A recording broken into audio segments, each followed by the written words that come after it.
We've all heard of having a cup of wassail at Christmas time. We've even heard of wassailing as an event, a celebration of merriment, as in here we come a wassailing. But did you know we still go wassailing today?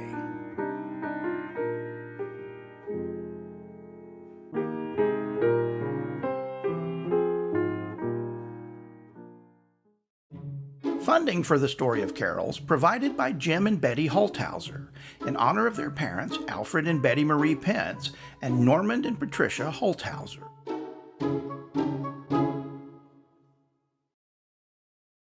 Wassail as a beverage is a kind of warm cider mixed with brandy, cream, fruit, eggs, and spices. It's a traditional old world holiday libation. Wassailing as an event is more complicated because it's changed and adapted several times over the centuries. It all started, according to legend, with a Saxon maid named Rowena, who, in offering the prince a bowl of cider, exclaimed "Wassail," a phrase of Nordic origin meaning "be hail" or "be in good health." Over the years, that legend became a tradition. In the Middle Ages, when stewards brought in bowls of wine, the crowd gathered in the great hall for the holiday feast would shout "Wassail," good health to all. But wassailing is an ancient tradition. In pagan times, wassailing was the practice of visiting the orchard and blessing the dormant winter trees in hopes of encouraging a bountiful harvest the following year. The ritual involved gathering in the forest on the evening of January 5th, or Twelfth Night. Revelers gathered around a giant bowl of wassail, drank, sang songs of blessing to the trees, even offering them a taste of the celebration by pouring a bit of the ale on their roots. We still recognize Twelfth Night today from Shakespeare's play bearing the same name, and of course the song The 12 Days of Christmas. But Twelfth Night is also the eve of the Christian celebration of Epiphany, January 6th, according to the book of Matthew, the day the wise men arrived with gifts of gold, frankincense, and myrrh for the Christ child. And as was common in the Middle Ages, pagan and Christian traditions often intermingled and merged into a single celebration. As more and more of the population moved into the city, the practice of wassailing went with them. But there, the celebration took on a different tone.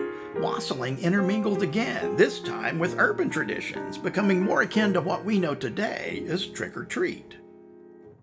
The 17th century version of wassailing quickly devolved into roving bands of young people, going door to door demanding wassail or wine from the wealthy in exchange for a song.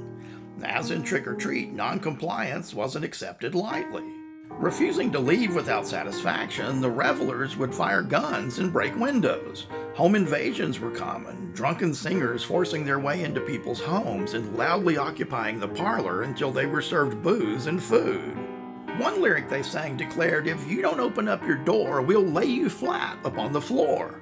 And the perennial holiday favorite, "We Wish You a Merry Christmas," is a wassailing song.